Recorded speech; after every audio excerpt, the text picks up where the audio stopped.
Now, sorry for the lateness of this video, but been pretty busy this week and celebrated a birthday and things like that. But anyway, this Raw starts off with the Shield farewell address, and I'm not really going to go into that.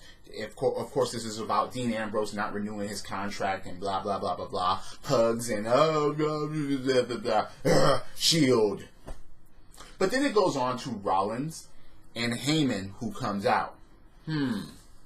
Now, of course, Heyman does his usual stick about the reigning, defending Universal Champion Brock Lesnar, and he's not even there, but he points at the Titantron. Oh, but he'll be here next week. He'll be here this coming Monday, folks. But Seth Rollins makes a good point. Like, yeah, this is the Brock Lesnar that got past Samoa Joe and Braun Strowman, but he seems to have problems with the little guys, like Daniel Bryan, Finn Balor, AJ Styles, people that wrestle Rollins' style. But then Heyman has a counter for that. She's like, wait, we were getting ready for Jinder Mahal, we got AJ Styles. Then we were getting ready for AJ Styles, and then we got Daniel Bryan. But you, however, Seth Rollins, we've been preparing for you ever since you won the Royal Rumble and ever since you chose to face Brock Lesnar at WrestleMania. So, yeah, we'll be ready for you. Yeah. Then he gives them a video package. He gives everybody a video package. And then Shelton Benjamin attacks from behind. Now, Shelton Benjamin is from Smackdown Live, so I guess he can jump ship to Raw just because of Heyman, and Heyman does commentary during this match. And, of course, Seth Rollins was going to beat Shelton Benjamin. Did you really think that Shelton Benjamin was going to beat Seth Rollins? Yes, Shelton Benjamin was Brock Lesnar's coach for a year and wrestled with him and so on, but they wanted to make that connection. So that's out of the way, and Seth Rollins actually wins his match. And while he goes away, Finn Balor comes out, Intercontinental Champion. And he has a match against Bobby Lashley for the Intercontinental Championship. So, this didn't last long. We get the hot potato thing, and now this belt is a victim of hot potatoing once again, as Bobby Lashley is now, once again, Intercontinental Champion because of Lio Rush. You know, Lio Rush rings the bell during the freaking match, so that stops Finn Balor, and he tries to interfere, but Finn Balor actually kicks him, and that distraction allows Finn Balor to come from the top rope and then get a spear, and then that's it. Damn it. I just don't like the hot potatoing of titles. I just don't. So, Baron Corbin says that he will house train the big dog because Roman Reigns said that he hasn't wrestled on Raw in a singles match. So he wants somebody to step up, and Baron Corbin is the one that's going to do that. Alright. Ronda Rousey comes out and explains her actions. And in a heelish promo, or a wannabe heelish promo that hardly anybody gave a damn about, we were just like, yeah, we know that you wanted to cause a disqualification, so you had to guarantee that Becky Lynch was in your match for WrestleMania, talking about the fans booing her. Now she doesn't give a damn about the fans. She doesn't give a damn about the people. She's going to do things her way now. And Dana Brooke, out of all people, is going to come out and talk Okay, wait. So let me get this straight. You're going to put Dana Brooke in this situation as far as coming out and saying that it's her time to shine. She's here to prove something. She's glad to be there. Dana Brooke hasn't done a damn thing ever since she got to the main roster, really. She hasn't.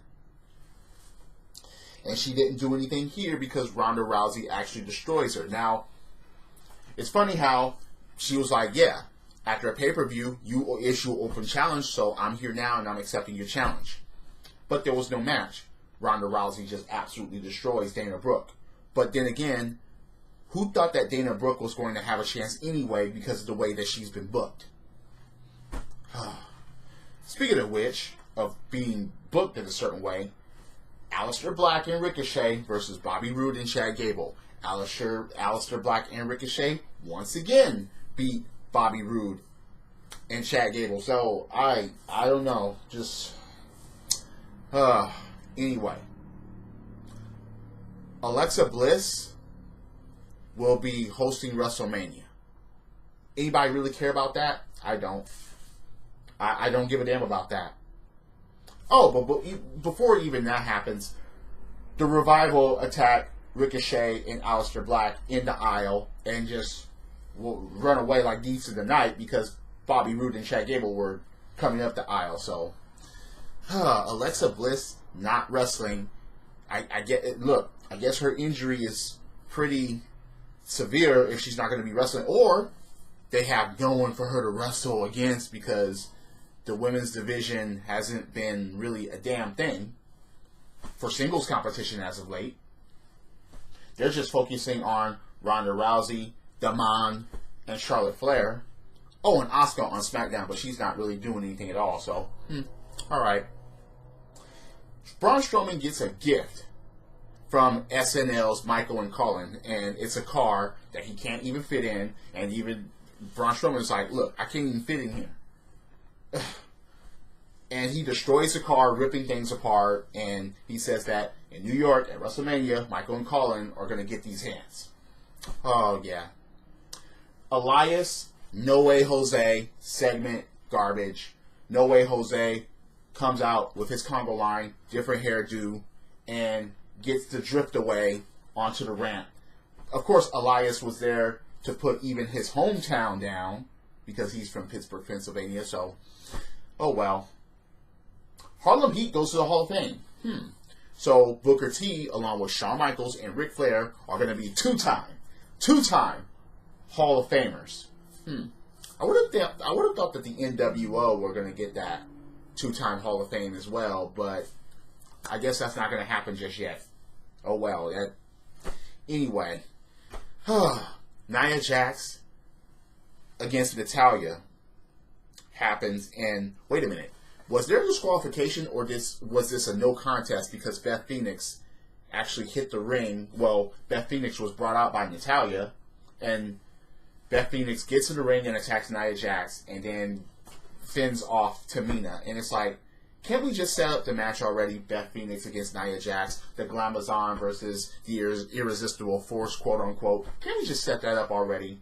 We just led up to it, so stop dangling the carrot. Just set up the freaking match already. And don't set up a tag match with Natalya and freaking Beth Phoenix versus Nia and Tamina. No, don't do that. That doesn't serve any point or purpose. Especially since Tamina doesn't mean a damn thing. And Natalya, maybe they'll have a tag match because those ladies have nothing to do at WrestleMania, so, oh well. But it's funny how when Nia and Tamina actually gets fended off and actually goes to the back, they get attacked by the Boston Hug Connection, who's not done with him. Oh, so are we going to have a triple threat tag team championship match at WrestleMania? Anyway, Triple H and Batista segment. So basically, this was Batista saying, "Give me what I want. Give me what I want." Hunter is like, "No, I'm not giving you what you want. I'm giving you the ass kicking. I'm gonna give you that. Yeah, get in this ring so we can go down. We can throw that. No, Hunter, I'm gonna do things my way. Come on, where's your sledgehammer? I know it's around. Give me what I want. What do you want? A match at WrestleMania versus you. Yeah, Batista, you quit, and you quit again, and you quit again. Yeah, I quit. Yeah, I quit. Yeah, I quit. But now I want to go out on my own terms." That's basically Batista's thing here. He wants to go out on his own terms, so he went to attack Ric Flair to get Triple H's attention for that. All right, so it will be Triple H versus Batista at WrestleMania, and Triple H was like, "We're going to do it the way I want. No holds barred." All right, that's fine, I guess. Kurt Angle comes out and addresses his future in the WWE. And now he's giving off his last match will be at WrestleMania. We don't know against who yet, but now his farewell tour starts now. And he starts it at his hometown in Pittsburgh, Pennsylvania, which he faces Apollo Crews, a longtime fan of his, and he beats Apollo Crews in Kurt Angle fashion, with Germans and even an ankle lock and the ankle slam, and it's like, all right, that's fine. All right. So a send-off in his hometown. it wasn't really a match to write home about. It just wasn't. Dean Ambrose. Now, it's funny how Roman Reigns hit the ring and he was about to face Baron Corbin, but Drew McIntyre attacks him. So this gives off Roman Reigns being helped in the back because of the Claymore, and he's getting wooey and dizzy and whatever. So Ambrose basically goes to Triple H and demands a match against Drew McIntyre. Falls count anywhere. And Triple H grants that. So they have the match. And there were a lot of places around the arena. It hardly took place like anywhere near the ring, like it took place in ringside and things like that. So the falls count anywhere. They didn't waste that. It even ended up in the